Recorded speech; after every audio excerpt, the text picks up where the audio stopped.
Saludos, buenas noches, audiencia masiva del YE, aquí en esa Asturias Televisión, noche del miércoles 28 de junio, una jornada que, como siempre, en el Santoral nos deja, entre otras, las festividades de San Ireneo, San Eimerado y San Argimio,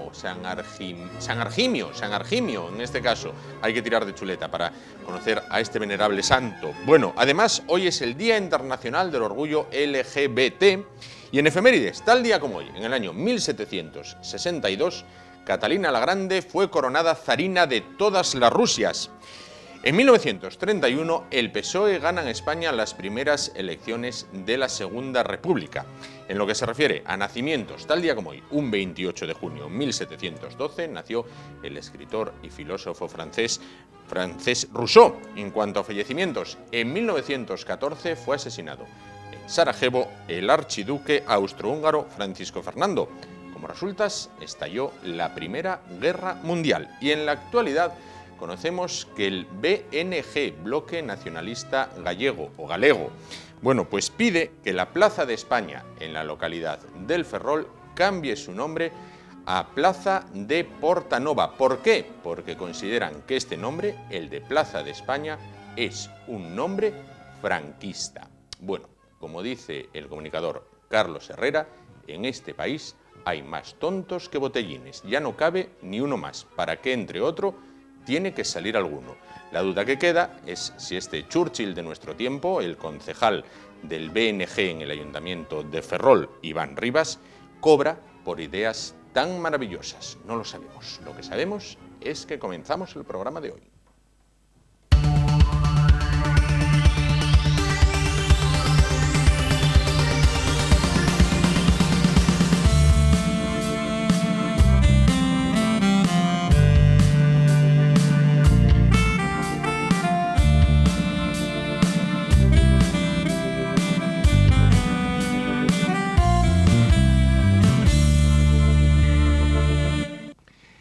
Pues comenzamos y vamos a hablar a continuación de un tema serio, tremendamente serio. En la jornada de ayer en España, se conmemoró, la jornada en recuerdo a las víctimas del terrorismo en nuestro país. Era un buen momento para hablar con la delegada en Asturias de la VT, de la Asociación de las Víctimas del Terrorismo en España, en este caso la delegada en Asturias de esta asociación. Compromisos lógicos de la fecha de ayer impidieron que pudiéramos mantener esa entrevista. Sin embargo, esta noche sí está con nosotros y recibimos a Ana Isabel Díaz, delegada en Asturias de la Asociación Víctimas del Terrorismo. ¿Qué tal? Buenas noches. Buenas noches. Entonces, decía yo, ayer día en recuerdo a las víctimas del terrorismo en España, de todo tipo de terrorismo en España. Una vez ya pasadas 24 horas de esta fecha, ¿con qué sabor se quedan las víctimas? Lo que digo, 24 horas después de esta conmemoración. Pues que hay que seguir trabajando para las víctimas, porque por desgracia va a seguir habiendo más víctimas y hay muchas víctimas. El hecho de que ETA haya depuesto las armas no significa que las víctimas del terrorismo hayan desaparecido. Claro. Aquí seguimos. Actualmente parece que todo se centra en la amenaza yihadista. Los cuerpos y fuerzas de seguridad del Estado han acorralado a ETA hasta que han decidido de poner las armas, o al menos eso es lo que dicen. Es decir, podemos decir que los cuerpos y fuerzas de seguridad del Estado han logrado vencer a ETA. Otra cosa es cómo se gestione la paz. Actualmente la amenaza terrorista en España, en Europa, en el mundo, es la amenaza yihadista.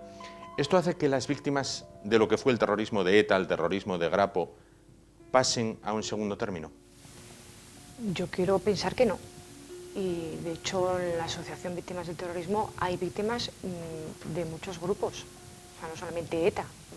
Recordamos también el 11M, que son muy numerosas y también forman muchas parte de nuestra asociación. Yo creo que no. Recientemente también se ha conmemorado el aniversario del atentado más mortífero en la historia de ETA, que fue el del Hipercor de Barcelona, donde decenas de personas murieron, donde otros quedaron heridos, donde se vivieron escenas verdaderamente dantescas. Muchas de estas personas que gracias a Dios fueron supervivientes, decían que estaban olvidadas, que nunca nadie más se había acordado de ellos, más que tal día fue el atentado de Hipercor de Barcelona. Bien, cuando fue el hecho en sí, durante un mes fueron portada prácticamente y después cayeron en el olvido. ¿Esto es así? Eso es así, desgraciadamente, porque en esa época, que fueron los años más duros del terrorismo en España, había muchos atentados y muchas víctimas.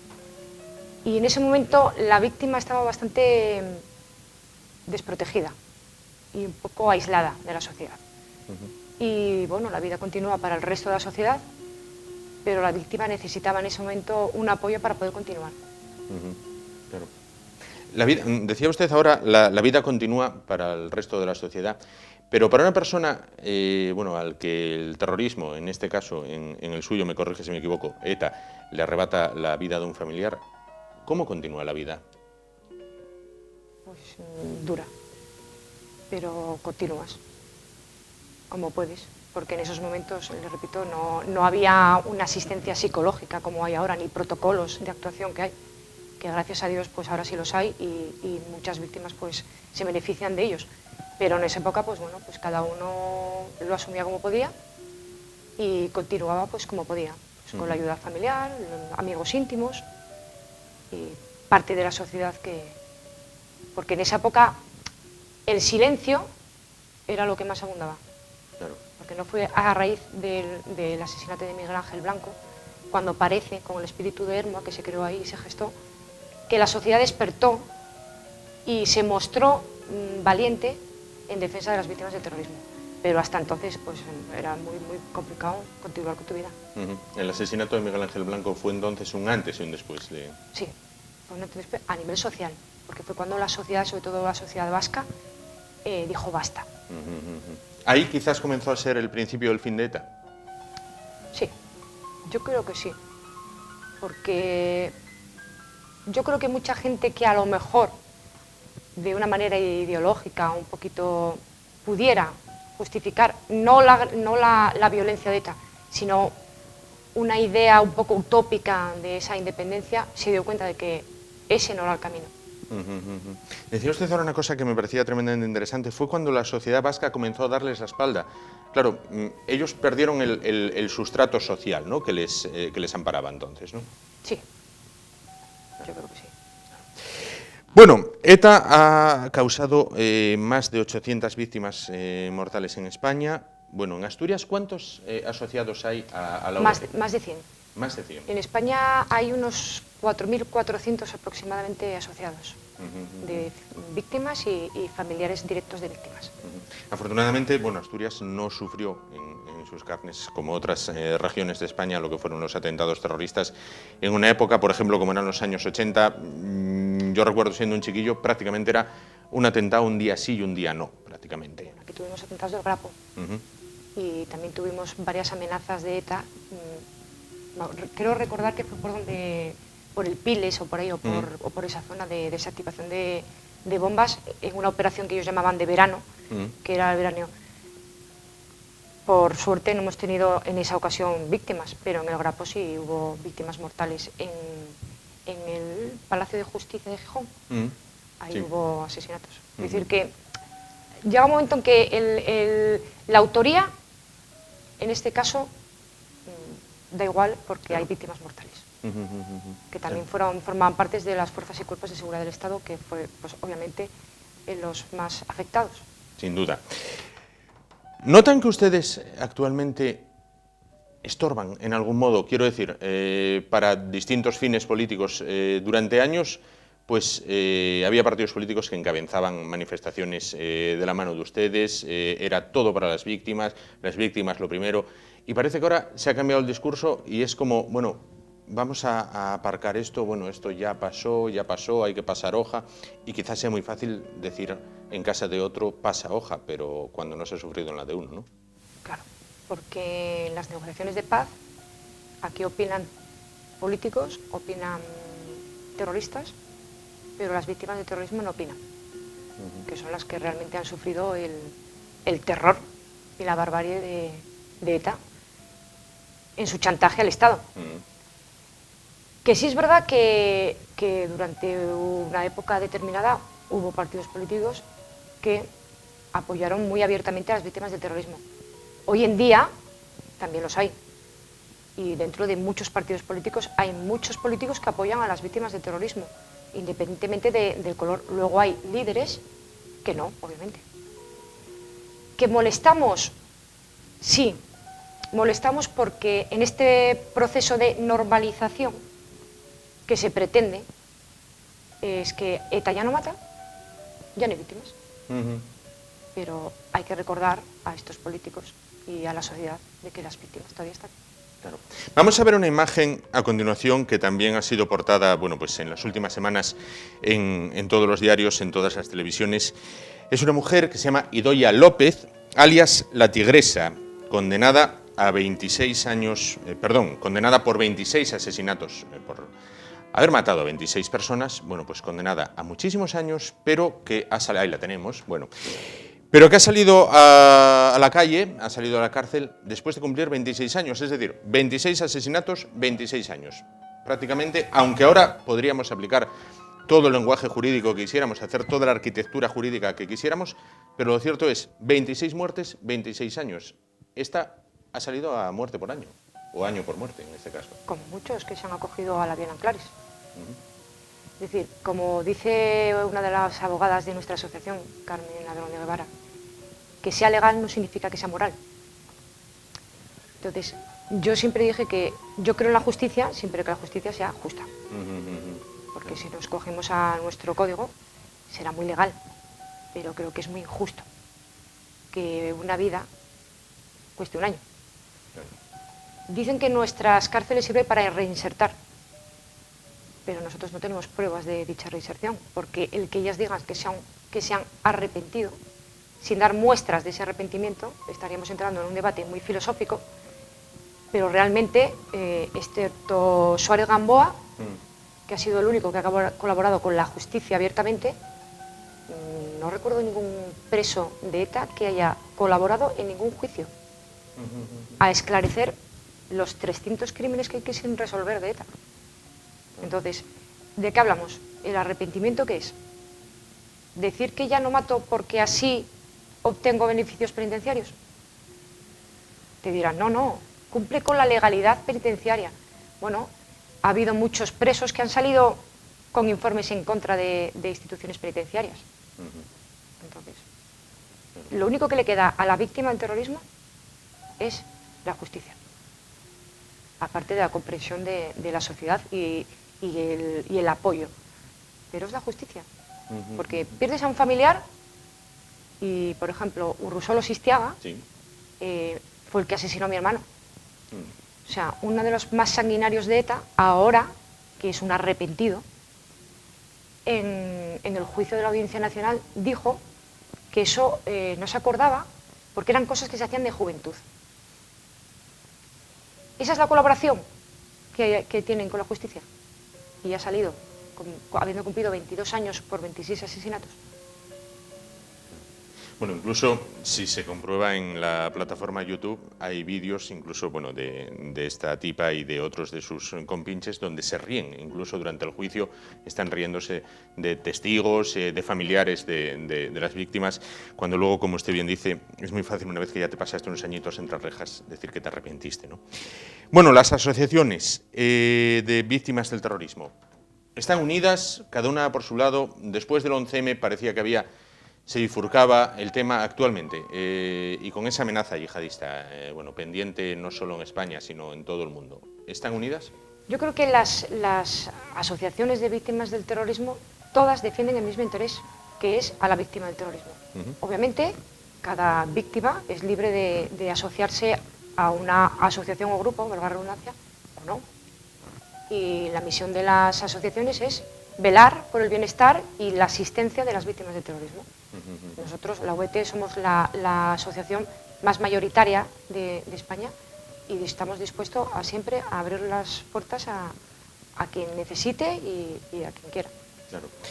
Otro tema, actualmente, como decía, el yihadismo, bueno, pues golpea a lo largo y ancho de Europa, en Inglaterra, en Francia, en Bélgica, bueno, en todo el mundo, prácticamente. Bien, pero da la impresión de que ahora Europa descubre lo que es el terrorismo. Quiero decir, durante los años del plomo, que se llamó esa década de los 80, Europa miraba para otro lado cuando ETA, como le decía antes, cometía un atentado los días pares y descansaba los impares.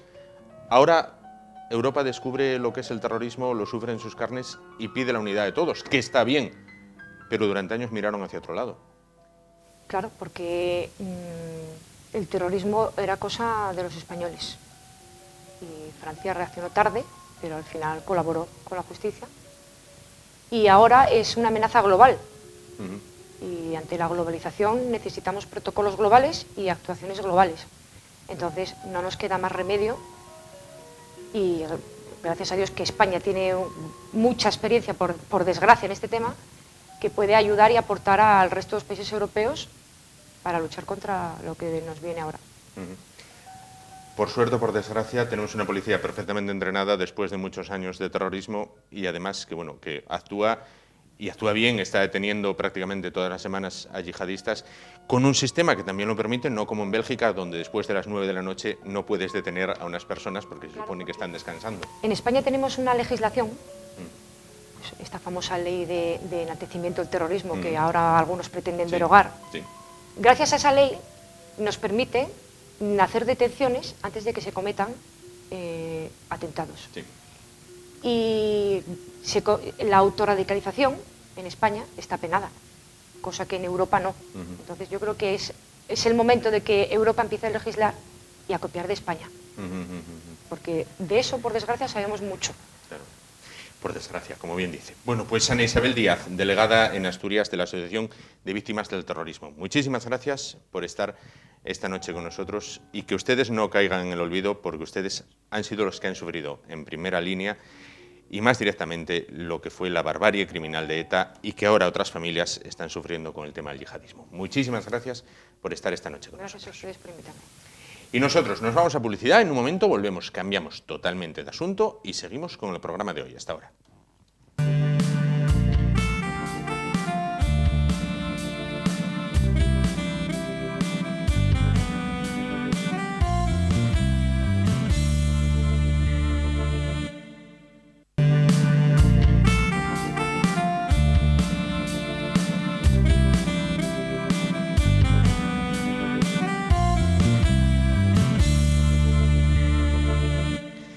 Bueno, pues continuamos, vamos a hablar a continuación de conservación y preservación de la naturaleza. Vamos a hablar con Luis Laria. Luis, ¿qué tal? Buenas noches. Muy buenas noches. Bueno, después del calor de Valencia, ahora el calor de Badajoz, nos contabas. Y de calor en calor y tiro calor por todos los sitios y además aquí, bueno, pues ahora ya ves que bajó un poco, pero es posible que tengamos un verano bastante seco. Sí, eso dicen. Además, por ejemplo, ves Estados Unidos tiene ahora una alerta porque dicen que posiblemente en los últimos 50 años no hubieran tenido una ola de calor como la que esperan, precisamente. Te comento, vamos a hablar de cisne negro en Avilés. ¿Qué ocurre con este...? Son tres malas noticias las que traemos hoy. Sí, lo que pasa es que al ser las tres malas iba a ir una por una para que no fuera... Efectivamente, a ver cuándo traemos alguna buena. Sí, algún día vamos a ver. Eso es. Bueno, hoy podríamos decir que hay una buena y que una persona a la que aprecio y que creo que tiene una sesera bien puesta, que es Hugo Morán, que fue, en este caso, alcalde de La Viana en época anterior, pues ha sido nombrado por parte de la ejecutiva del Partido Socialista responsable del área de medio ambiente. O sea que, bueno, a ver si van cambiando un poco las cosas que falta. ¿Tiene sensibilidad en este tema? Sí la tiene. O sea que, bueno, esperemos dar algunas noticias en el futuro más importantes, interesantes y que no sean como la del cisne negro. ¿Qué ocurre con Ese cisne negro con un final trágico y negro también, supeditado al desinterés y la apatía de una institución que es el Ayuntamiento de Avilés, que hace caso omiso a las necesidades que tiene este municipio. No hay perrera municipal cuando ya exceden en el doble de la exigencia poblacional para tener una perrera municipal. La situación es bastante caótica en el medio ambiente en Avilés y sin duda alguna, bueno, pues aquí ahora hay una pica también en la que hacernos eco, ya que realmente pues desde hace 6 meses un cisne que había en el parque de Ferrera, que lo estaba pasando ya muy mal porque había quedado sin la pareja, pues había quedado solo y ya casi no andaba, era un ejemplar viejo, Pues ¿qué ocurrió? Pues que, bueno, pues nosotros ya hace como 6 meses dijimos que había que buscar una alternativa y bien sea digamos que como necesidad imperiosa sería la de aislarlo en un cercado para él, que no le estuviesen molestando ni las personas ni otros ejemplares del parque que lo estaban acosando y que además lo desplumaban, le estaban pegando constantemente. Bueno, pues no se hizo caso, se miró para otro lado. La semana pasada pues nos llaman vecinos diciendo que en este caso que el cisne, que lo están atacando un montón de animales, pero 2 personas en una misma noche también hicieron con él pegándole patadas. Nos pusimos en contacto con la policía local para ver si el ejemplar, bueno, podríamos recurrir a trasladarlo para intentar tenerlo tranquilo y sosegado, y dijeron que no era un tema de competencia del ayuntamiento y que pasáramos, que ellos no podían hacer nada y que los únicos responsables que eran Parques y Jardines. Estuvieron llamando durante 2 días a Parques y Jardines, no contestó nadie. Estuvimos llamando nosotros y de la misma manera. O sea que, bueno, pues una disfunción absoluta que termina con la muerte del ejemplar y entonces sí, entonces nos llama la policía local para ver qué hacen con el cadáver, que lo tienen allí en el parque y qué se puede hacer con él. Bueno, pues lo fuimos a buscar y lo trasladamos a Luarca, donde está congelado. Es penoso que no se actúe en consecuencia, porque pues había una niña que también estaba toda preocupada y llamó 3 veces porque la madre la engañó, le dijo que es que estaba durmiendo el cisne. Bueno, lo que hay que hacer en un caso de esto, ¿no? Pero lo triste es que ante una cruda realidad como es esta, que la gente está solicitando que se haga algo un día y otro, pasamos de todo. Va a llegar un momento en el que realmente pase igual con las personas. O sea, igual que pasa con un cisne hoy, va a pasar con una persona dentro de 2 o 3 años y no pasa nada. O sea, no nos movemos. Bueno, sacamos 3 conclusiones. Bueno, este cisne muere abandonado en Avilés, desalmados lo maltratan a patadas, como nos decías, y por otra parte, en la sección medioambiental del Ayuntamiento de Avilés se necesita personal, porque no trabaja nadie en este caso, no hay. No creo que se necesite personal, lo que ocurre es que hay personal que no trabaja. Entonces, vamos, efectivamente, todo lo que habría que hacer era cambiar alguno. Claro. Yo creo que estamos en una sociedad en la que aquí las responsabilidades no las tiene nadie y la conciencia muy escasamente está en los cerebros precisamente de esas personas que en un momento determinado pueden regir los destinos tanto medioambientales como de otra índole, de un ayuntamiento o de cualquier otra entidad, ¿no? Y por lo tanto yo creo que aquí la responsabilidad hay que exigirla desde la sociedad. ¿Cómo? Pues a lo mejor no votando al partido que está haciendo mal lo que está haciendo, o en su defecto denunciar, como hemos denunciado nosotros, pues un caso como este, porque el denunciar estos casos puede servir para que en un futuro no vuelvan a repetirse.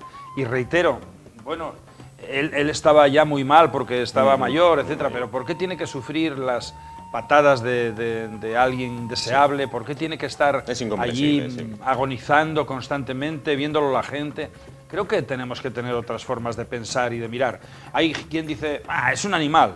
Bueno, es un animal, pero si hacemos esto ahora mismo, vuelvo a reiterarlo, como animal lo podemos hacer ya, tenemos el eslabón o en este caso el paso para volver en un momento determinado a hacer situaciones de estas ante una persona. Sí, completamente. Es una dejadez, y es una dejadez de funciones, o sea, que la policía esté 2 días y llamando al responsable de Parques y Jardines y nosotros de la misma manera y que no conteste nadie, pues me parece bastante denigrante, porque supongo que un municipio como el de Avilés, que tiene parques, tú imagínate que cae un árbol. Tiene parques y bien bonitos, bueno, pues, el municipio de Avilés. Por supuesto, imagínate que cae un árbol y que hay que quitar el árbol y hay una verja que tiene un candado, pues no pasa nada, queda allí y no hay ningún inconveniente, pararán el tráfico y esperarán al lunes a que el señor responsable de Parques y Jardines actúe como tenga que actuar en esos horarios de 7 menos 5 horas de trabajo, quiero decir 7 horas menos 5 minutos de trabajo de la jornada laboral.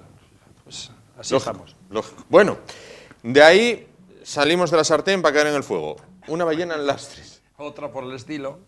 Yo hice un post bastante jocoso porque no queda más remedio, hay que ver esto desde un punto, hombre, cuando se trata de un animal que estaba muerto ya, ¿no? Pero hay que verlo desde un punto de vista un poco, no sé, un poco despistado, diría yo, porque despistado es como lo ve la administración. Sí. Entonces, como la administración está despistada, pues lo que hay que hacer es, no sé, esto ya es de reír de alguna manera, porque lo que ocurre es tremendamente denigrante. Una ballena que vara en una zona donde a solamente pues unos 15 metros está la gente tumbada en la arena. Sí. Esa ballena, pues imagínate, si pasa un día, dos, ahí la ves en la imagen, está en el Pedrero justo al lado de la playa. Sí. Bueno, pues esa ballena pues puede estar ahí un día o dos y a lo mejor no comienza a oler. Sí. Pero al tercer día va a oler ya con seguridad. Con los calores que hay, eso es una descomposición tremenda. Además es que eso incluso puede explotar. Tú sabes que Sí. los cuerpos, Sí, cuando explota. empiezan a generar gases, Sí. empiezan Acaban a tener explotando. una presión interna que explotan igual Sí. que si fuese pues una bomba. Sí, como un Y globo. yo sí. ya vi casos de un cachalote y de mandar a 4 personas heridas para el hospital.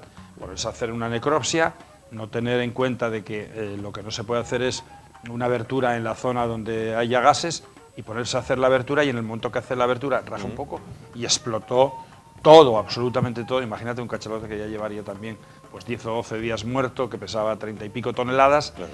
y afectó, digamos que la expansión de las vísceras afectó a 7 personas y 4 de ellas tuvieron que ser ingresadas en un hospital, ahí cerca en el Canal de la Mancha. Bueno, pues el caso es que se está descomponiendo ahí en el Pedrero, avisan los vecinos, avisa la policía local, avisa a todo el mundo, y nosotros lo único que le decimos es que llamen al Principado de Asturias, que manden un helicóptero, Sí. o que manden un portaaviones o cualquier cosa, pues para que por lo menos vean que hay presencia institucional allí, aunque después no hagan nada. Sí. El mero hecho de que vayan a hacer allí pues acto de presencia ya es importante, pero ni eso, nada. Así que bueno, pues situaciones como estas son las que se dan lamentablemente cómo se todos los solventó? días. Pues no lo sé, yo lo único que les dije, vayan a ustedes al cuartel de la Guardia Civil y pongan una denuncia. ¿Por qué? Pues porque no vale más que hagan eso, que no que vayan ustedes ahí a enfangarse, embarrarse entre ella. Y además decía de forma jocosa en el post que, bueno, pues que a nadie se le ocurriese con la sangre que echaba por la barriga ponerse a hacer morcillas con ella. También, que bueno, también. tampoco no es la época, si fuera en invierno todavía. fuera ¿no? así, si fuera ahí por Nah, San Martín. esto ya es... si te lo tomas en serio, muy en serio, el medio ambiente, vamos, es que tienes que marchar de este planeta. Sí. La situación ahora mismo es realmente peculiar en todos los aspectos, o sea, es que... Pero además, dejadez absoluta de funciones, ¿eh? Tanto ya ves como instituciones locales, como instituciones, en este caso del Principado de Asturias, y bueno, pues todo así. Y ahora va a haber otra situación, porque, bueno, hay 2 cetáceos grandes flotando a unas 35 millas de la costa de la vertical de Tapia. Con seguridad es posible que si nadie lo remedia, alguno de esos cetáceos termine varando en la costa asturiana.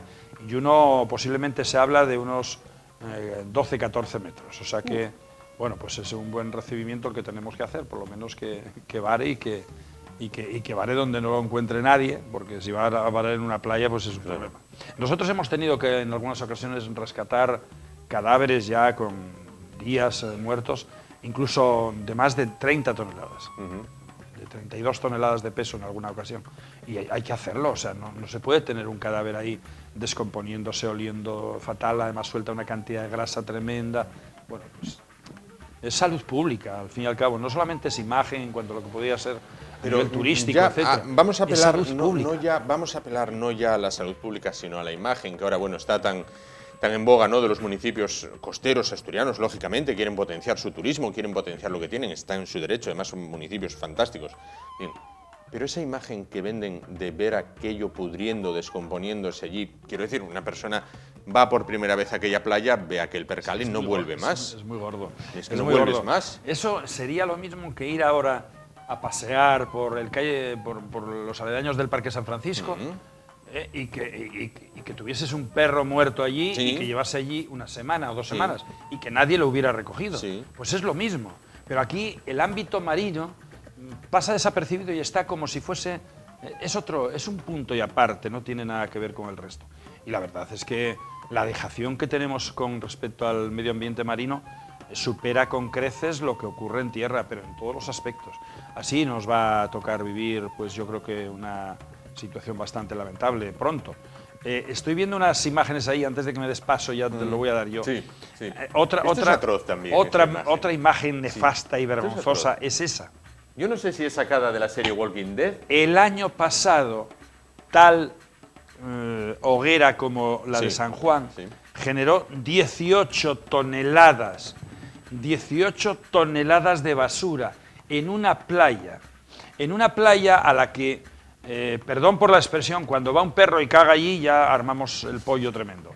Pero ¿y qué hace esa gente? Bueno, y ¿Cómo es estamos hablando posible de la que se playa generen- de... Porque playa de Poniente. Puede haber gente que piense que estamos hablando de la playa de Singapur. No. No. Sí, no. Playa de Poniente. Playa de en Gijón. Poniente en Gijón, cuidado.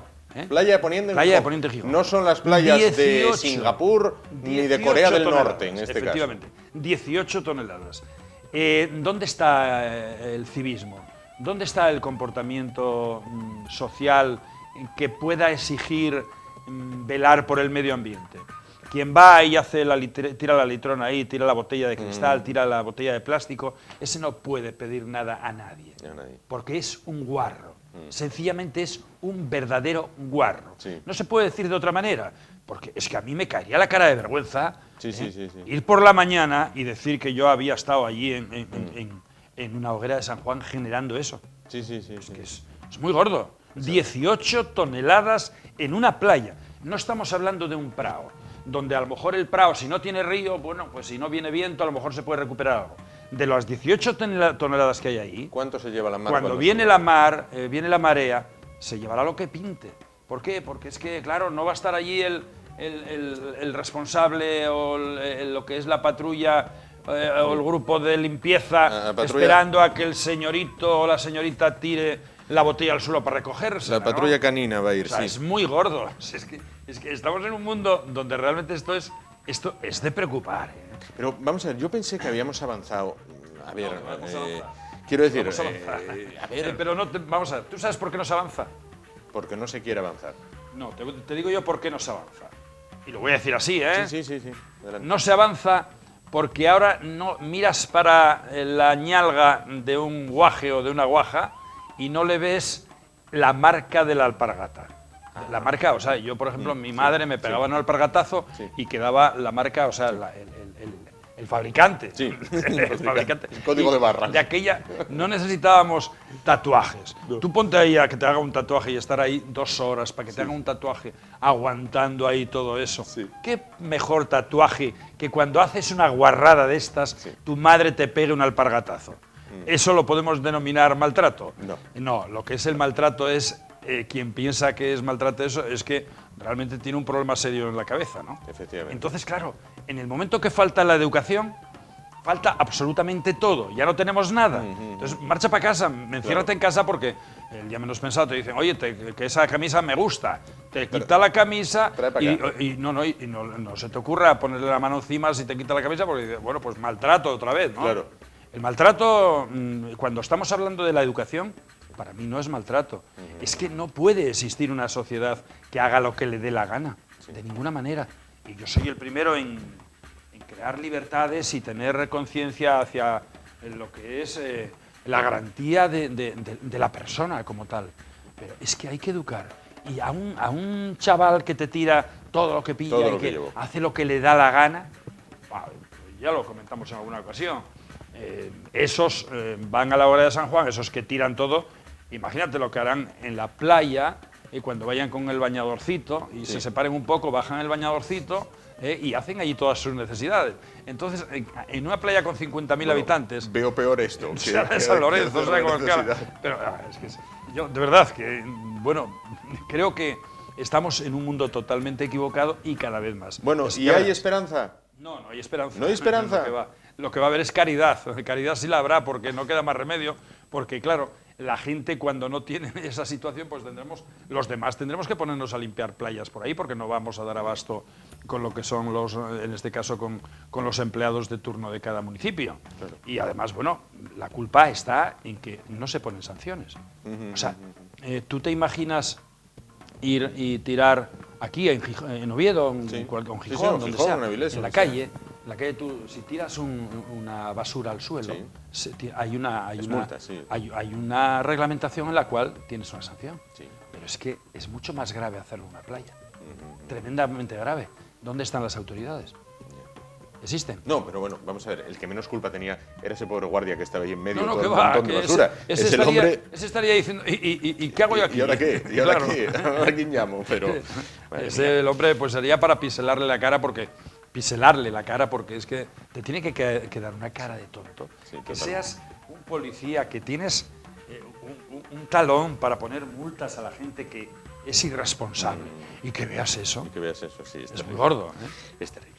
Bueno, Luis, quisiera acabar con un mensaje de esperanza, pero creo que hoy no vamos toca. a dejarlo así. Hoy no toca. Lo único que voy a pedir, por favor, es que sé que hay una inmensa mayoría de gente que va a la hoguera, que miren por lo menos así de reojo a quien tira las cosas. Sí, cuando menos. Creo cuando menos. que, igual que ahora mismo tú ves a alguien subirse a un coche con una borrachera como un piano, sí. y vas a intentar decirle, oiga, eso Sí, no lo no haga. haga eso, y si sí. lo hace, tú, por tu conciencia, Sí. vas a llamar a la Guardia Civil de Tráfico o al 112 y le vas a, oiga, que un señor con este coche matrícula tal va a salir con el coche de aquí. Sí. ¿Por qué haces eso? Porque velas por la seguridad de él, Sí. en primer lugar. Sí, sí, en primer lugar. Y velas por la seguridad incluso de un familiar tuyo, de tu hijo, tu Sí, de hija, cualquiera o que de esté. quien no conozcas. Sí, es verdad. Pero vas a velar por esa seguridad. Tenemos que tener responsabilidad ciudadana. Y en este caso tenemos que mojarnos todos. Y ante situaciones de estas también nosotros tenemos que velar por esa situación. No podemos dejarlo así de lado. Porque entonces somos también, aunque no seamos partícipes, somos cómplices. Sin duda. Luis, muchísimas gracias. No acabamos hoy con un mensaje de esperanza, pero no todos los días se puede acabar de esa manera. Muchísimas gracias y nos vemos la próxima semana y a ver si hablamos de algo ya que sea más positivo. Muy bien. Y nosotros nos vamos a publicidad y volvemos ahora dentro de un momentín. Hasta ahora.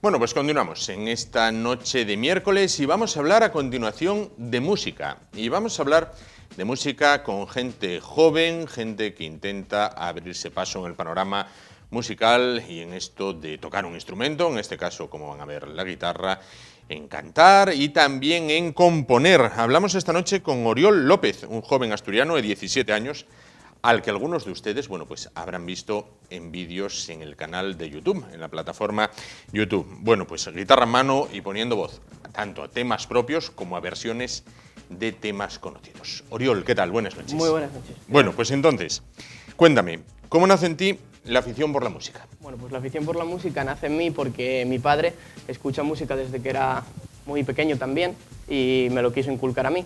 Y entonces me empezó a poner música de todo tipo, instrumental, rock, pop, de todo tipo. Y así, bueno, así nace mi pasión por la música, porque mi padre quiso que yo siguiese ese camino, digamos. Claro. Bueno, está bien, lo de hacer caso a los padres, ¿eh? Eres tremendamente joven, 17 años. ¿Cuándo decidiste tomarte en serio lo de la guitarra, lo de componer, lo de cantar? Bueno, pues yo llevo tocando la guitarra, tocando la guitarra desde el 2014, o sea, 3 años. Y en 2015 empecé a cantar en mi casa y, bueno, empecé a cantar con la guitarra. Y a mis padres ya les gustaba y les parecía muy bien y no sé, como que me apoyaban. Entonces decidí cantar a la familia y les empezó a gustar a ellos también. Entonces dije, ¿por qué no subirlo a YouTube o a alguna plataforma? Y entonces lo subí a Facebook y fue el 19 de febrero. Y a la gente pues le gustó. Y entonces pues yo dije, pues ¿por qué no seguir? Y seguí.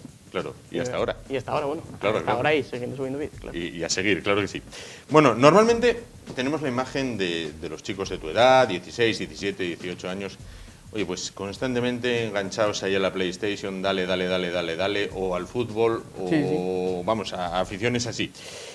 ¿Cuánto tiempo dedicas tú a tocar, ensayar, volver a ensayar, Bueno. hasta que el resultado es el deseado? Pues yo, como mínimo, tengo 1 hora y media.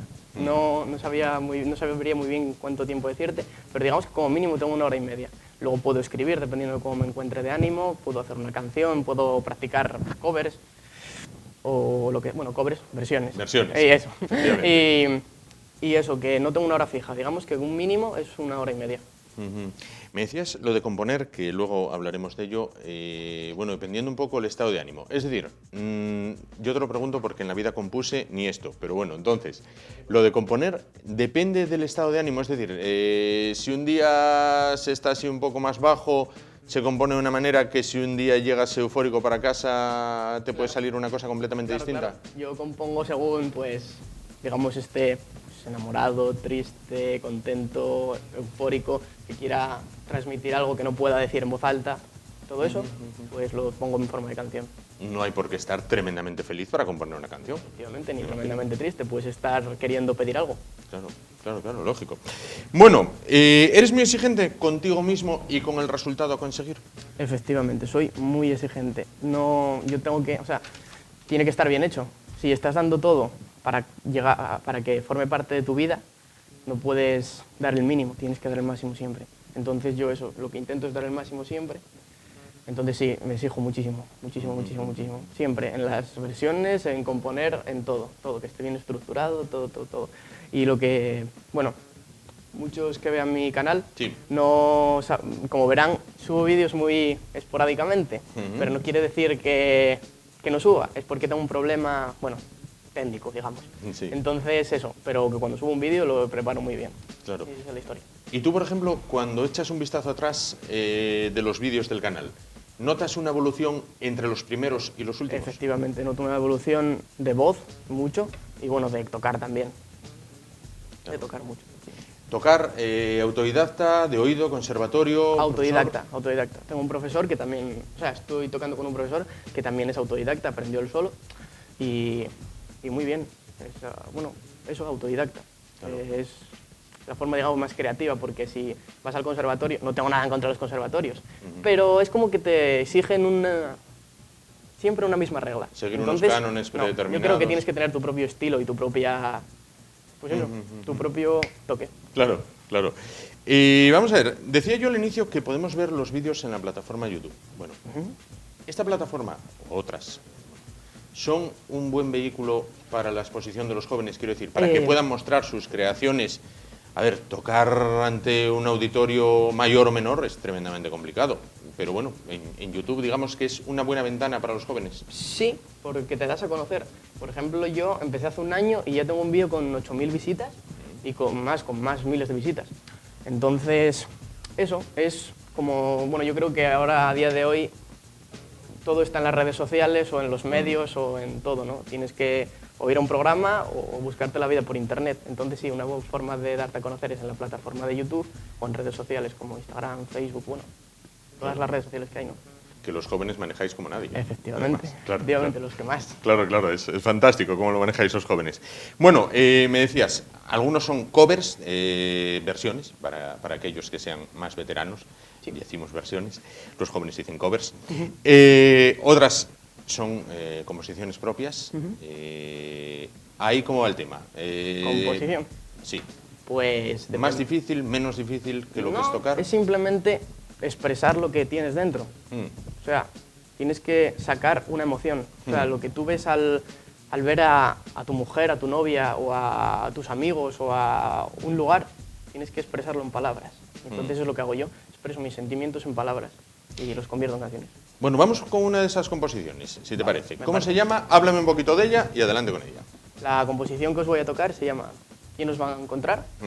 Y la compuse cuando me di cuenta de que no todo en la vida no hace falta en la vida cosas materiales para ser feliz. Entonces eso, compuse esta canción que se llama ¿Quién nos va a encontrar? Venga, vamos adelante con ella.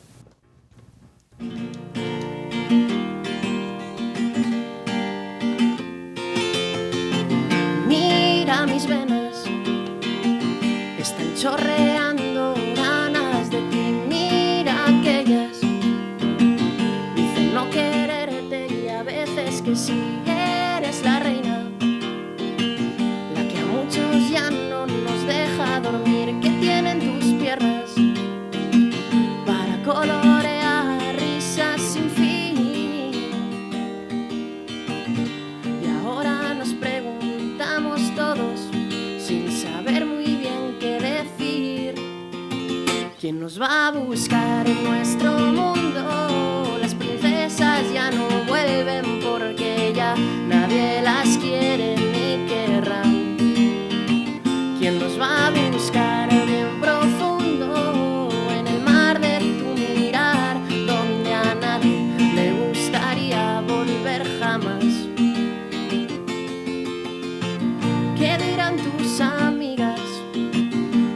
solamente hablan de mí, seguro tonterías que te alejan de ti y luego de mí. Y ahora nos preguntamos todos sin saber muy bien qué decir. ¿Quién nos va a buscar en nuestro mundo? Las princesas ya no vuelven porque ya nadie las quiere ni querrán. ¿Quién nos va a buscar bien profundo en el mar de tu mirar, donde a nadie le gustaría volver jamás? Volver jamás. Oye, está bien. Gracias. Oye, tú acuérdate de una cosa, ¿eh? De aquí a unos años, tú acuérdate que yo fui el primero que te entrevistó. Me acordaré, me acordaré. Acuérdate, Sin por duda. favor, acuérdate. ¿Qué tipo de música escuchas y con cuál te sientes más identificado? Por ejemplo, No. si tuviéramos que encuadrar de algún modo. Esto, pues no tengo una etiqueta. O sea, puedo hacer canciones de rap, instrumentales, de todo tipo. No le hago ascos a nada. Ah, no, Me yo entre gusta. el rap y esto me quedo con esto. ¿eh? Bueno, sí. Yo sí. entre el rap Bueno, y esto, bueno, esto, yo mil también, veces. ahora mismo sí, pero vale, que no te quiero decir que me guste, sino que simplemente no le doy ascos a nada. Puedo componer lo que sienta en ese momento. Si quiero componer algo más triste, pues algo más triste, si no algo más alegre. Claro. Y de los referentes actuales que hay en la música, porque ahora hay tanto intérpretes en solitario como grupos de chavales muy, muy jóvenes. ¿Con quién te quedarías? Pues ahora mismo me quedaría con... Bueno, yo soy de los veteranos, entonces con Leiva, con, por ejemplo, Dani Martín. Ujú. Y ya si uno más antiguo, Los Secretos, por ejemplo. Ajá, Me claro. gusta mucho. Y luego, por ejemplo, el tema de rap, pues Beret, que también se está dando a conocer, también me gusta mucho. Claro. Bueno, de Los Secretos, mira, coincido, porque a mí durante muchos años me gustó mucho la canción de Déjame y otra que se llama Por la calle del olvido. También. ¿Ves? también. Bien. Me gusta mucho. Claro. Nos entendemos ahí. Bueno, actualmente en España proliferan a tutiplén los programas donde se busca el talento. Sí, En todas las cadenas grandes, bueno, pues hay un programa de este tipo. sí, sí. ¿Consideras que son una buena oportunidad para gente que empieza o son fábricas de productos de marketing? No, yo pienso que es la mezcla de las dos cosas. Son gente que son productos porque, eso que te dije al principio, a muchos les quitan la esencia que tiene del principio. Pero bueno, también lo veo bien porque es aportar algo al mundo. Siempre que puedan aportar un tipo de voz, un tipo de música, un sentimiento en una letra, pues me parece estupendo que se hagan. Es más, yo estuve en los castings de La Voz y fui de suplente y ya ves, ya podía haber sido uno de ellos, así Claro. que no voy a decir que no, ni voy a decir que bien, pero que me gusta, vaya, que me parece bien. Bien. ¿Siempre a guitarra o algún instrumento más? Toco la guitarra, de tocar perfectamente toco la guitarra. Luego toco un poco el ukelele y un poquito el piano, pero muy poquito. Estoy empezando a tocar con el piano mientras canto. Pero como tal, toco bien la guitarra. Proyectos a corto, medio plazo. Bueno, pues proyectos a corto o medio plazo, pues como todo chico que empieza, yo creo que es componer, ser feliz haciendo lo que te gusta, que al final es lo que más importa, ser feliz haciendo lo que te gusta. Y componer canciones para mis futuros discos, espero. Ahora en verano, bueno, época de terrazas, de tocar más, de alguna actuación en perspectiva. Alguna actuación sí. No puedo decir fechas ni puedo decir nada, pero sí que tengo alguna actuación por ahí pensada. Ya en las redes sociales lo iré diciendo, pero no hay nada fijo todavía, entonces por eso no puedo decir nada. Bueno, bien, bueno. El curso ha finalizado. Estás en época de estudiar todavía, ahora ya de vacaciones. ¿Resultados óptimos o mejorables? Mejorables. Mejorables. Lo dejamos ahí. Dejámoslo ahí porque todo tiene una mejoría. Me he ido por los laureles un poco, pero todo tiene arreglo. Bueno, todo tiene arreglo, sin duda. Oye, en casa, ¿qué tal? Me decías que todos apoyan la afición por la música, es decir, son tu público más fiel. Sí, o sea, pero no es que me apoyen al 100% y que digan, si te gusta esto, dedícate a esto. No, dicen, si te gusta esto, como dice mi padre, asegúrate el pan. Claro. Y luego dedícate a lo que quieras, pero primero fórmate y hazte una persona. Claro. Entonces sí, me apoyan, pero a largo plazo. Oye, una cosa, yo esto te lo tengo que preguntar, vamos a ver. Cuando un chico así, joven como tú, canta, compone, toca la guitarra, ¿se liga más? Eso es un tópico. Eso Te lo voy a decir. No me puede romper el mito, no. Te lo voy a decir así, eso es un tópico, porque Calla, ¿o no? yo ¿En también serio? No. empecé y cuando empezaba mis amigos me decían, ¡buah, vas a inflarte, a ligar, Claro. todas las chicas van a estar detrás de ti!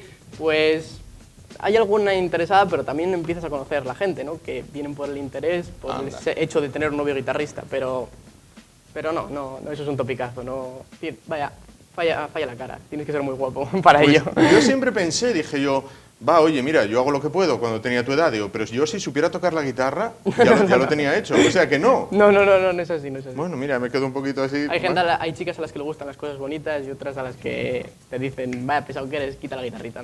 Calla, ¿no? Sí. Oh, me acabas de romper un mito, ¿eh? Completamente. Bueno, oye, tocamos otro tema. ¿Vamos con otro tema? Sí. Sí. Cuéntame, háblame de él. Este se llama Yo no me doy por vencido, es de Luis Fonsi, os voy a tocar un trozo y espero que os guste. Venga, adelante. Me quedo callado, soy como un niño dormido que puede despertarse con apenas solo un ruido. Cuando menos te lo esperas, cuando menos lo imagino, sé que un día no me aguanto y voy y te miro y te lo digo a los gritos y te ríes y me tomas por un loco atrevido, pues no sabes cuánto tiempo en mis sueños has vivido, ni sospechas cuando te nombré. No, yo no me doy por vencido, yo quiero un mundo contigo, juro que vale la pena esperar y esperar y esperar un suspiro, una señal del destino. No me canso, no me rindo, no me doy por vencido. Muy bien. Esta también la conocía. A pesar de que nos separan como muchísimos años, Hombre, bueno. esta sí que la conocía. Oye, ¿y te planteas siempre tocar en solitario o también tira lo de, oye, formar un grupo de colegas y... Bueno, como te dije, en verano si tengo planes y al final tengo actuaciones, es un grupo. Un bien. grupo que se llama Entonces, Entonces, vamos a notar. Sí. pues eso, Entonces, y lo formo con un amigo mío de toda la vida, muy majo, que le doy un saludo si ve esto, Sí. Guillermo. Y eso que muy guay, que formé el grupo ese, Entonces, y si tenemos actuaciones, pues es con él, con ese grupo. Pero no hay nada fijo y de momento estamos ensayando y, digamos, haciéndonos. Claro, Así que de momento sí, es Oriol López solo. claro. Y será por mucho tiempo más. Pues a ensayar, a repetir, prueba, ensayo. Cuanto más se ensaye, mejor sale el final. Te lo digo de verdad, por propia experiencia, a ensayar. Y entonces, cuando llegue el momento de actuar, todo irá sobre ruedas. Solo nos queda que, para finalizar, que invites a la gente a que te vea, a que visite el canal, a que siga las redes sociales y esas actuaciones, bueno, pues que se sigan y adelante. Vale, pues quiero invitaros a que veáis mi canal de YouTube, Oriol López, y tanto mis redes sociales, que es lo mismo. No me he esmerado mucho en el nombre, pero bueno, eso, que quiero invitaros a que os paséis por mi canal y que muchas gracias a todos por escucharme y que un beso. Ahí está. Pues Oriol, yo no sé si a los músicos se les puede desear suerte o no. No sé si es como el tema de los actores. Sí, yo creo que sí, que sí que nos puedes desear Sí suerte. se puede desear suerte. Sí, Bueno, sí. pues entonces, si no es como los actores, te deseo toda la suerte del mundo, todo el ánimo del mundo y con trabajo, con tesón y con empeño, todo, absolutamente todo, llega. Y recuerda, yo te entrevisté cuando tenías 17 años. Muchísimas gracias por estar esta noche con nosotros y hablarnos de ti y de tu música y del grupo Entonces que está ahí naciendo y de tu canal Oriol López. Oriol, muchísimas gracias. Igualmente, muchas gracias. Y nosotros nos vamos ahora a publicidad, tan solo un momento, y volvemos para hablar de literatura, pero del tipo cómic. Hasta ahora.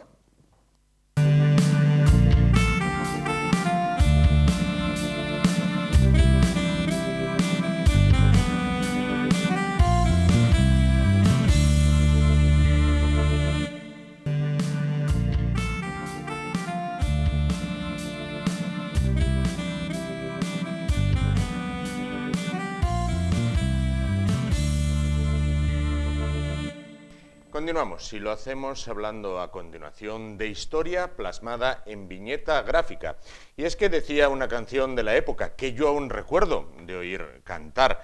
Bueno, pues a mi abuela, el día 5 de octubre a las 6 de la mañana estalló una revuelta en la región asturiana. Hablamos de la Revolución de Octubre de 1934, que es el leitmotiv, es el argumento de La Balada del Norte, de la segunda parte de una trilogía que lleva por título La Balada del Norte, cuyo autor es Alfonso Zapico, ilustrador, autor de cómic. ¿Qué tal? Buenas noches. Buenas noches. Bueno, pues entonces, ¿qué nos encontramos en la segunda parte de esta trilogía? Ya tenemos dos números, bueno, este es el primero, La Balada del Norte, tomo 1, encima de la mesa La Balada del Norte, tomo 2, que es del que vamos a hablar. A continuación, ¿qué nos encontramos en esta segunda parte de La Balada del Norte? Pues igual que el libro 1 hablaba un poco de esos años 30, de todo lo que pasaba antes de que estallara la revolución, presentaba a los personajes, presentaba un poco el escenario.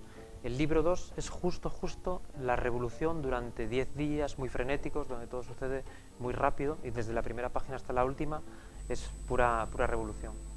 Para una persona de la cuenca, como usted en este caso, ¿qué significa escribir acerca de la Revolución del 34? ¿O puede ser un tema más? Es interesante y en realidad no es un tema más, porque yo he hecho otros libros que no tenían nada que ver con Asturias, ni con la cuenca minera, ni con el tema este, ni con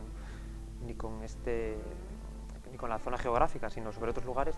Pero claro, cuando uno habla de Asturias, habla de hechos históricos que conectan de alguna forma con la memoria y con la identidad, pues es más difícil, ha sido más complejo y más duro el trabajo de reconstrucción y de documentación, y es más difícil porque uno quiere ser más perfeccionista cuando habla de lo suyo propio que cuando habla de lo de los demás. Claro. Por otra parte, ¿se puede recorrer la ciudad? Bueno, está ambientada en Asturias, lógicamente en Oviedo, con los sucesos acaecidos en el 34. ¿Se puede recorrer la ciudad con el cómic en la mano? Sí que se puede. Sobre todo el libro 2, que es donde casi toda la acción sucede en Oviedo, y es más, sucede casi todo en 4 calles de Oviedo, del casco histórico, y de hecho, abriendo el libro, el lector que conozca un poco Oviedo va a reconocer en las viñetas un montón de calles, un montón de sitios, un montón de placitas donde los personajes pasan y donde suceden cosas. Las va a reconocer porque Oviedo en realidad no ha cambiado, es la misma ciudad que en los años 30, esa parte del libro. Más asuntos, por ejemplo, ¿ha habido mucho romanticismo en el tema de la Revolución del 34 o se ha tratado de diferente manera según los tiempos? Que hay una parte romántica o épica. Si la gente que recuerda la revolución desde la cuenca minera lo ve como algo romántico o épico, algo heroico. Al revés, desde Oviedo se ve como un hecho muy negativo, muy devastador, que prácticamente destruyó la ciudad. Y yo he querido huir un poco de esas dos visiones, no he querido meter el romanticismo en un hecho, en un conflicto que fue muy dramático, y me ha gustado ceñirme más a mis personajes anónimos, a los personajes reales que yo construí, imaginé, y muestro un poco la realidad desde sus ojos, ¿no? Para ellos no creo que fuera algo épico ni algo heroico, fue más bien, al final son pequeños personajes que se ven atropellados por la gran historia, ¿no? Leyendo la historia, podían los espectadores ver algunos pasajes de las viñetas en la pantalla. Leyendo la historia hay dos personajes que llaman la atención, uno es socialista, otro es comunista. Mantienen un diálogo en el que los dos están por la revolución, pero no se aguantan el uno al otro precisamente por esas diferencias, lo cual dices, bueno, han pasado muchos años, pero prácticamente las ideologías siguen en lo que estamos hoy en día. Sigue vigente, la división sigue vigente, y no es solo ideológica, también es geográfica, porque luego ellos hablan de que no es lo mismo uno de este valle que el del otro valle. La división también es de tipo gremial, porque no es lo mismo los mineros que los ferroviarios. Siempre hay algo, parece que lo que sigue vigente y lo que es duro reconocer después de tanto tiempo, después de la guerra civil, después de todo lo que hemos pasado, es que lo que sigue vigente es que siempre encontraremos algo que nos separe. Decías antes, la huella de la Revolución del 34 aún es palpable en la ciudad, por ejemplo, en el patio de la universidad, en la catedral. Bueno, pues incluso se pueden tocar los huecos que dejaron las balas, los impactos que dejaron las balas. En la memoria colectiva de las personas mayores también, me refiero, por ejemplo, cuando hay una manifestación minera en las calles de Oviedo, es decir como, Dios mío, Aníbal las portas, es como decir, la gente de más edad dice, oh Dios, una manifestación de mineros. Puede ser que sí que exista todavía en la memoria colectiva esta imagen, ¿no? Porque es verdad que los impactos de bala en la catedral están ahí y los hemos visto, hemos recorrido el casco viejo con periodistas para ver un poco esos escenarios, y quizá ahora menos, porque ya casi no hay mineros y ya no hay movilizaciones mineras, pero es verdad que cuando yo era más joven sí que se percibía en las calles de Oviedo, en la gente que habitaba la ciudad, ese recelo todavía un poco vigente muchos años después hacia la gente de las cuencas mineras. Y es verdad que son sociedades muy diferentes, la sociedad de las cuencas mineras, y casi diría que son países diferentes. No recrudezan las viñetas, quiero decir, cuando un personaje, aunque sea secundario, muere, y muere con todas las de la ley, no muere de una manera como se moriría en los cómics de cuando éramos pequeños.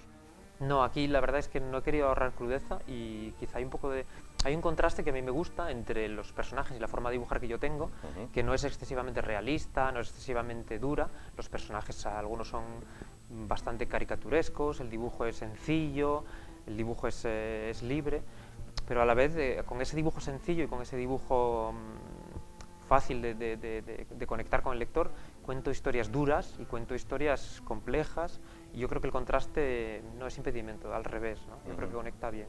Vamos a hablar un poco del autor. ¿Cómo se inicia en el cómic? Pues yo estudié ilustración aquí en la Escuela de Arte en Oviedo y empecé a trabajar como ilustrador. El primer cómic que yo publiqué lo publiqué en Francia con una editorial suiza en 2006, y era un álbum típicamente francés, era un álbum clásico de formato Tintín, 48 páginas a color. A partir de ahí, pues todo ha sido una trayectoria de varios libros, ya con un estilo más libre, porque este tipo de libros, como los publico primero en España y luego se traducen, ya no tienen ese formato tan francés, sino que son lo que se llama novela gráfica. Son libros donde no importa el número de páginas, lo que importa es la historia, lo que quieras contar.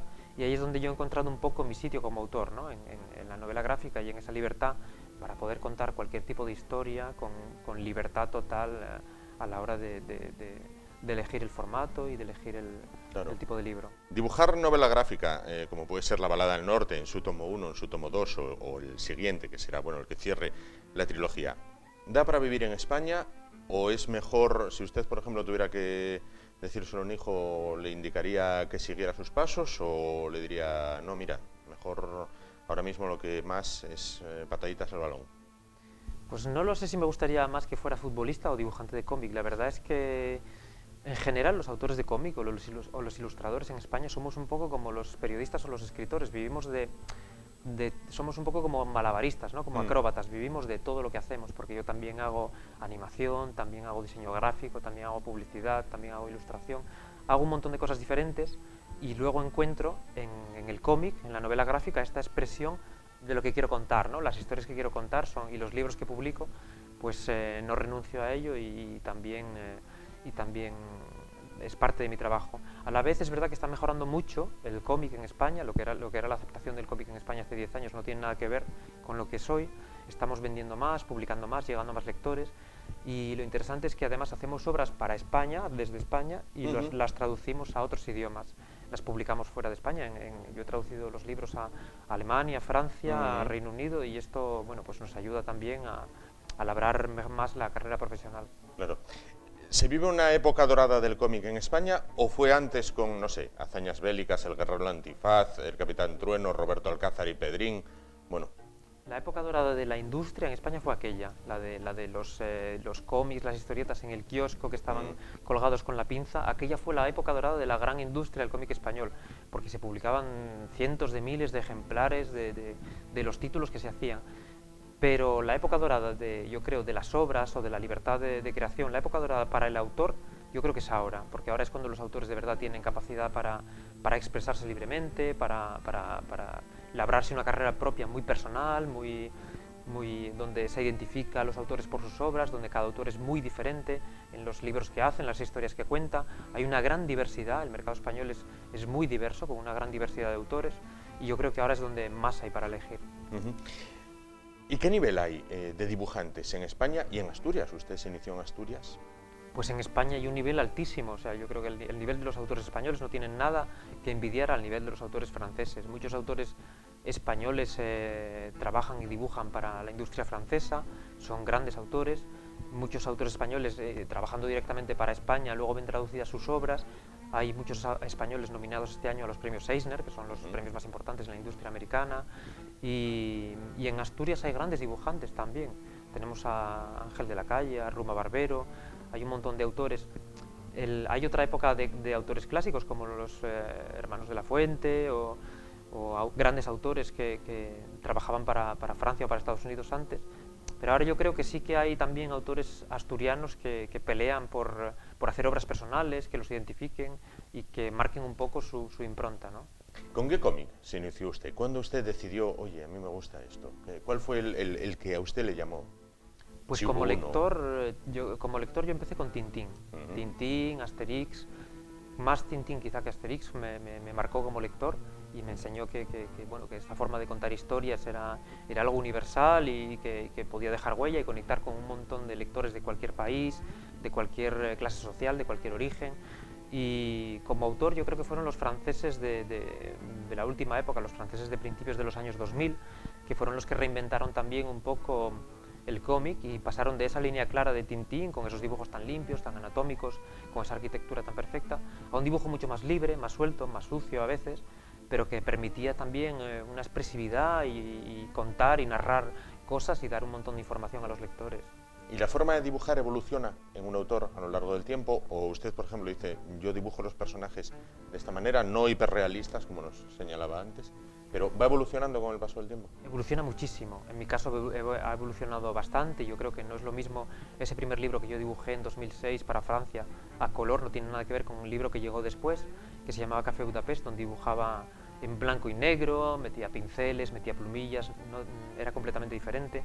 A la vez, incluso cuando uno ve un libro de 250 páginas, como puede ser La Balada del Norte, de la primera página a la última ya hay cierta evolución, porque hay cierta evolución. Han pasado 2 años, la forma de dibujar a los personajes cambia, el trazo cambia, y yo creo que es lo interesante, ¿no? No somos como los franceses, que tienen esa uniformidad, donde todos los personajes y la manera de dibujar es igual desde el primer libro de la serie hasta el último, pero a la vez son libros vivos, donde el lector puede ver que el trazo cambia, que el estilo cambia, y eso los hace también interesantes. Claro. ¿Francia y Bélgica son el Hollywood del cómic? Bueno, son el Hollywood del cómic para los autores con un estilo o con una influencia franco-belga. Luego están las otras 2 industrias importantes en el mundo, que son Estados Unidos, con sus cómics de superhéroes, el cómic americano, y Japón, que es el paraíso del manga, ¿no? El manga japonés es la gran industria asiática y es un gigante. Sí. Claro. Bueno, el dibujo, la viñeta, el cómic incluso, ¿puede hacer una denuncia más fuerte que la palabra? Bueno, es un lenguaje diferente. Yo creo que el valor del cómic es que es un híbrido entre la palabra y la imagen, es esa mezcla, es un lenguaje un poco bastardo en ese sentido, y es un lenguaje que funciona muy bien. Y funciona muy bien porque es muy accesible para todo tipo de lector y porque tiene la habilidad, que a lo mejor no tiene una novela escrita puramente, de que puede convertir un tema complejo o un tema complicado, un tema difícil de comprender, lo puede convertir en accesible. Aquí hablamos de la Revolución de Octubre de 1934, que a veces es difícil de explicar, es muy difícil de entender, es un tema complejo, lleno de aristas, de detalles. Y sin embargo, si lo hacemos en cómic, somos capaces de conectar y de mandar esa información igual a un lector joven, que a un lector que tenga ya una base importante de conocimientos de historia, no importa. Yo creo que es muy visual y muy accesible. El primero nos señalaba, bueno, que es el volumen de La Balada del Norte, tomo 1, nos hablaba de esos años 30, por lo que pude ojear, se desarrolla tanto en Asturias como en Madrid. El segundo, lo que nos comentaba, lo que es el desarrollo puro y duro de esos 10 días de Revolución del 34. ¿Y el tercero? ¿El que cerrará la trilogía? El tercero, en realidad los 3 libros son un libro, que funciona como una novela clásica, como una historia clásica, y empieza por una presentación, sigue por el nudo y acaba por el desenlace. El desenlace será el tercer libro, donde ya todo el mundo conoce la historia, todo el mundo sabe cómo terminó la Revolución de Octubre de 1934, todo el mundo sabe lo que va a pasar, pero no se sabe qué es lo que va a pasar con los personajes protagonistas, que es lo que yo desvelaré ya en este último libro.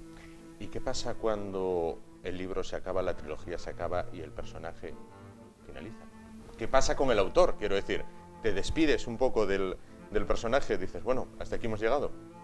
Pues hasta ahora es lo que he hecho siempre con las historias que he hecho. He tocado escenarios muy diversos, con personajes muy diversos, pero siempre que he terminado una historia he pasado página y he cogido otra historia nueva, con personajes nuevos, y los dejo un poco ahí pues abandonados. Pasa lo mismo yo creo con el autor que con el lector. Cuando uno lee un libro hay cierta tristeza porque con la última página se acaba el viaje, ¿no? Y claro, bueno, siempre puede volver a la relectura el lector. Claro. Pues Alfonso Zapico, ilustrador, autor de cómic, autor de La Balada del Norte, tanto en su tomo 1 como bueno, el que sale ahora, el tomo 2 de La Balada del Norte. Muchísimas gracias por estar con nosotros esta noche, bueno, por acercarnos lo que es el cómic, la viñeta hecha, bueno, pues por un autor asturiano como es usted en este caso y por unos sucesos que, como bien dice, bueno, pues pasear por Asturias y por algunas de sus zonas, como puede ser Oviedo, bueno, pues todavía se ven los reflejos de aquella revolución del 34. Muchísimas gracias por estar con nosotros esta noche. Muchas gracias a usted. Y nosotros llegamos hacia el final del programa de hoy, nos vamos, nos encanta recordarles que mañana volvemos, será a partir de las 10 de la noche. Gracias por su atención, hasta mañana.